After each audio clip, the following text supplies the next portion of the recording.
पहले बल्लेबाजी करते हुए किंग विराट कोहली और कप्तान रजत पाटीदार की ताबड़तोड़ बल्लेबाजी ने मुंबई के गेंदबाजों को बुरी तरह धोया और दिखा दिए तारे। और फिर गेंदबाजी करते हुए जल्दी ही झटक लिए मुंबई के 4 बड़े विकेट, लेकिन फिर अंत में आकर हार्दिक पांड्या ने धोनी के अंदाज में की ऐसी धुआंधार बल्लेबाजी की पलट डाला पूरा मैच, जिसे देखकर विराट कोहली भी हो गए हैरान। जी हां, आपको इस वीडियो में दिखाने जा रहे हैं आज के सांस रोक देने वाले मुंबई और बेंगलुरु रोमांचक महामुकाबले की पूरी हाईलाइट, तो अंत तक वीडियो जरूर देखिएगा। लेकिन इससे पहले अगर आपको भी बेंगलुरु और मुंबई के बीच खेला गया आईपीएल का 20वां मुकाबला पसंद आया हो तो इस वीडियो को दिल से एक लाइक जरूर करें। नमस्कार दोस्तों, आईपीएल 2025 का 20वां और अब तक का सबसे रोमांचक सांसों को रोक देने वाला महामुकाबला आज आईपीएल इतिहास की 2 बड़ी टीमें मुंबई इंडियंस और रॉयल चैलेंजर्स बेंगलुरु के बीच वानखेड़े स्टेडियम मुंबई में खेला गया। ऐसे में मुकाबले की शुरुआत हुई मुंबई के टॉस जीतने को लेकर। जी हां, आज के इस रोंगटे खड़े कर देने वाले महामुकाबले में कप्तान हार्दिक पांड्या ने टॉस जीता और पहले गेंदबाजी करने का फैसला किया और विपक्षी टीम बेंगलुरु को बल्लेबाजी के लिए आमंत्रित किया था। फिर मुकाबला शुरू हुआ। रनों की बारिश करने के इरादे से बेंगलुरु की ओर से किंग विराट कोहली और फिलिप्स साल्ट ओपनिंग बल्लेबाजी करने के लिए मैदान में उतरे। दोस्तों, इन दोनों ही बल्लेबाजों के कंधों पर इस महामुकाबले में अपने टीम को एक विस्फोटक ओपनिंग शुरुआत दिलाने की बड़ी जिम्मेदारी थी। लेकिन दोस्तों, मुंबई के खिलाफ इस महामुकाबले में बेंगलुरु की शुरुआत काफी खराब रही। जी हां, भले ही पहले ओवर की पहली गेंद पर स्ट्राइक पर खड़े बल्लेबाज फिलिप्स साल्ट ने एक जोरदार चौका जड़ा, लेकिन दोस्तों गेंदबाजी कर रहे ट्रेंट बोल्ट ने ज्यादा वक्त तक फिलिप्स साल्ट को ज्यादा वक्त तक क्रीज पर नहीं टिकने दिया और दूसरी ही गेंद पर सीधा क्लीन बोल्ड करते हुए जल्दी ही बेंगलुरु को एक बड़ा झटका दे दिया। आपको बता दें, फिलिप्स साल्ट आज मात्र 4 ही रन बना सके। ऐसे में जल्दी ही पहला झटका लग जाने के बाद अब मैदान में उतरे देवदत्त पडिक्कल और आते ही एक बेहतरीन चौका जड़ते हुए उन्होंने अपना खाता खोला। दोस्तों, भले ही पहले ओवर में फिलिप्स साल्ट के रूप में बेंगलुरु को एक बड़ा झटका लग चुका था, लेकिन इसका दबाव मैदान में मौजूद किंग विराट कोहली और देवदत्त पडिक्कल के ऊपर बिल्कुल नहीं देखने को मिला और इसी के चलते मैच का तीसरा ओवर दोनों ही बल्लेबाजों ने बुरी तरह फोड़ डाला और गेंदबाजी करने आए ट्रेंट बोल्ट के परखच्चे उड़ाते हुए इस ओवर में 2 करारे चौके और एक गगनचुंबी छक्का जड़ते हुए पहले 3 ओवर में ही बेंगलुरु को 35 रनों तक पहुंचा दिया। दोस्तों, मुंबई के घातक गेंदबाजी के सामने अलग ही तूफान आज बेंगलुरु के बल्लेबाजों से देखने को मिल रहा था, खास करके विराट कोहली के बल्ले से, जिन्होंने लंबे समय बाद मैच में वापसी कर रहे जसप्रीत बुमराह के दूसरे ही गेंद को सीमा रेखा के पर पहुंचाते हुए उनका स्वागत कर दिया था। काफी ताबड़तोड़ अंदाज में रनों की बरसात हर ओवर से देखने को मिल रही थी और इसी बीच कोहली के बाद पावर प्ले का छठा ओवर स्ट्राइक पर खड़े बल्लेबाज देवदत्त पडिक्कल ने बुरी तरह फोड़ डाला और गेंदबाजी करने आए। दीपक चाहर को तारे दिखाते हुए इस ओवर में 2 आसमानी छक्के और एक करारे चौक की मदद से 20 रन बटोर डाले और पावर प्ले 6 ओवर का खेल खत्म होने तक टीम को 73 रनों तक पहुंचा दिया। दोस्तों, एक ढाकड़ शुरुआत के चलते बेंगलुरु के बल्लेबाज पूरी तरीके से अब मुंबई के टीम पर हावी हो चुके थे।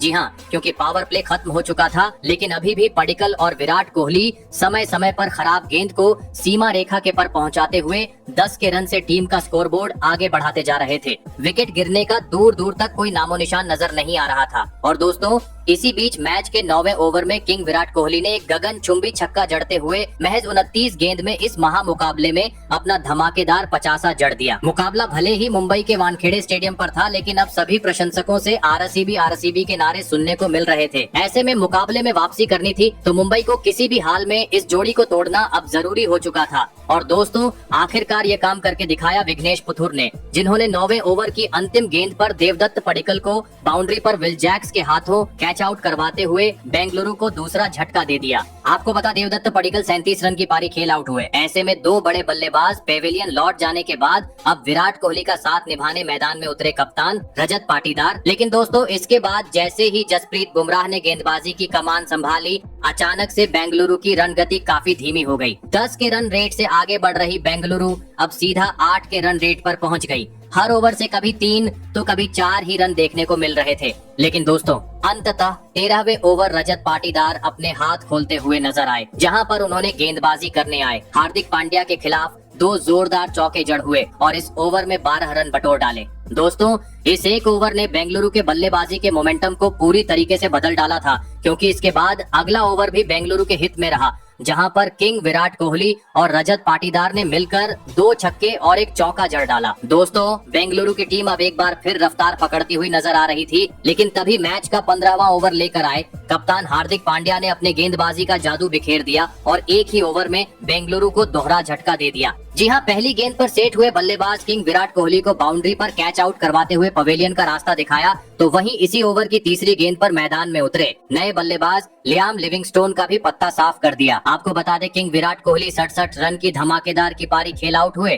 तो वही लियाम लिविंगस्टोन आज अपना खाता भी नहीं खोल सके। दोस्तों, लगातार इन 2 बड़े झटकों के चलते अब मुकाबले में मुंबई की टीम वापसी करती हुई नजर आ रही थी, क्योंकि 4 प्रमुख बल्लेबाज अब पवेलियन की राह पकड़ चुके थे। ऐसे में अब मुंबई के गेंदबाजों का सामना करने मैदान में उतरे जितेश शर्मा। जरूरत थी अब हर गेंद को सीमा रेखा के पार पहुंचाने की, क्योंकि अब मात्र अंतिम 30 गेंद का खेल बाकी था। और दोस्तों, ऐसी ही कुछ झलकियां बेंगलुरु के बल्लेबाजों से अगले ही ओवर में देखने को मिली, जहां पर मैदान में उतरे नए बल्लेबाज जितेश शर्मा ने ओवर में अपना असली रंग दिखाया और ट्रेंट बोल्ट के खिलाफ 2 गगनचुंबी छक्के जड़ दिए। लेकिन असली मजा तो 17वें ओवर में आया, जहां पर रजत पाटीदार ने एक बार फिर साबित करके दिखाया क्यों उन्हें विस्फोटक बल्लेबाज माना जाता है। जी हाँ, क्योंकि इस ओवर में रजत पाटीदार ने आतंक मचा डाला और गेंदबाजी करने आए हार्दिक पांड्या के खिलाफ लगातार 2 गेंद पर 2 आसमानी छक्के और अगली गेंद पर एक जोरदार चौका जड़ते हुए मात्र 25 गेंद में मुंबई के खिलाफ अपना तूफानी 50 जड़ दिया। दोस्तों, आज अंत के ओवर में बेंगलुरु की बल्लेबाजी इतनी घातक हो रही थी कि सभी मुंबई के समर्थकों ने अब सर पकड़ लिया था। पवेलियन में बैठे किंग विराट कोहली भी हर बड़े शॉट के बाद प्रशंसा करते हुए नजर आ रहे थे, जिस कारण देखते ही देखते इन दोनों ही खिलाड़ियों ने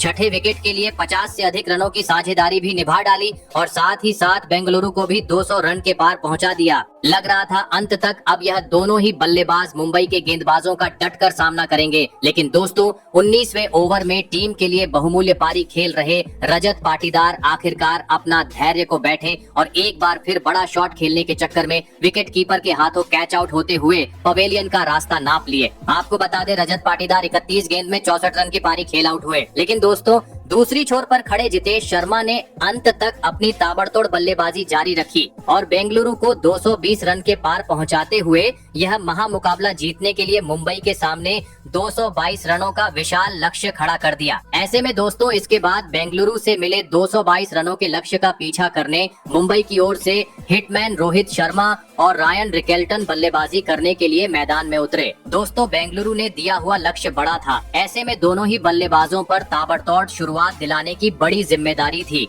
और ऐसा ही कुछ आते ही रोहित शर्मा के बल्ले से देखने को भी मिला, जिन्होंने आते ही धमाका मचा डाला और विस्फोटक अंदाज में बल्लेबाजी करते हुए तेज गति से मुंबई का स्कोर बोर्ड आगे बढ़ना शुरू कर दिया। लेकिन दोस्तों, एक अच्छी शुरुआत के बावजूद रोहित आज बड़ी पारी खेलने से पूरी तरीके से चूक गए और दूसरा ओवर लेकर आए यश दयाल की चौथी गेंद पर सीधा क्लीन बोल्ड होते हुए पवेलियन का रास्ता नाप लिया। आपको बता दें, रोहित शर्मा आज 17 रन बनाकर आउट हुए। फिर अब 3 नंबर पर बल्लेबाजी करने मैदान में उतरे विल जैक। दोस्तों, भले ही रोहित शर्मा अपना विकेट गंवा चुके थे, लेकिन मैदान में मौजूद रायन रिकेल्टन काफी ताबड़तोड़ अंदाज में बेंगलुरु के गेंदबाजों के सामने आज नजर आ रहे थे, क्योंकि हर ओवर में उनके बल्ले से तेज चौका देखने को मिल रहा था और इसी के चलते 3 ओवर में ही मुंबई में 30 रन का आंकड़ा भी पार कर लिया। परंतु दोस्तों, चौथा ओवर लेकर आए जोश हेजलवुड ने कमाल कर डाला और चौथी गेंद पर टीम के लिए खतरा साबित हो रहे रायन रिकेल्टन को एलबीडब्ल्यू आउट करते हुए मुंबई को दूसरा झटका दे दिया। आपको बता दें, रायन रिकेल्टन 17 रन बनाकर आउट हुए।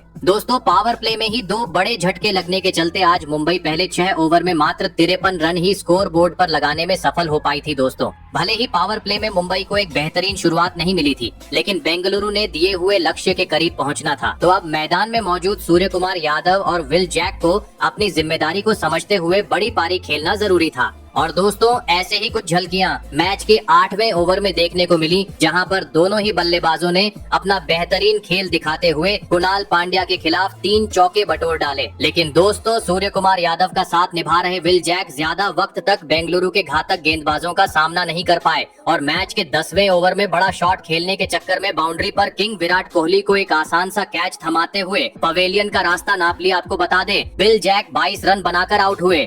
दोस्तों, 100 रन के भीतर 3 बड़े बल्लेबाज पवेलियन लौट जाने के चलते पूरे वानखेड़े स्टेडियम में अब सन्नाटा छा चुका था। पूरी तरीके से दबाव मुंबई पर था। ऐसे में अब बेंगलुरु के गेंदबाजों का सामना करने मैदान में उतरे तिलक वर्मा। लेकिन दोस्तों, विकेट गिरने का सिलसिला रुकने का नाम ही नहीं ले रहा था। जी हाँ, क्योंकि एक ओवर बाद मुंबई को और एक बड़े झटके का सामना करना पड़ा और इस बार बेंगलुरु के तूफानी गेंदबाजों का शिकार बने मुंबई के महत्वपूर्ण बल्लेबाज सूर्य कुमार यादव। आपको बता दे, यश दयाल ने सूर्य कुमार यादव को 28 रनों पर आउट किया। ऐसे में अब टीम को जीत दिलाने के इरादे से मैदान में उतरे कप्तान हार्दिक पांड्या और आते ही उन्होंने मैदान में धमाका मचा डाला और अपने पारी की पहली ही गेंद से चौकों छक्कों की बरसात करते हुए 19 गेंद में तिलक वर्मा के साथ मिलकर 50 से अधिक रनों के साझेदारी भी निभा डाली। ऐसे में दोस्तों, अब मुकाबला अंतिम चरण पर पहुंच चुका था। अंतिम 18 गेंद पर मुंबई को जीत के लिए 41 रनों की जरूरत थी।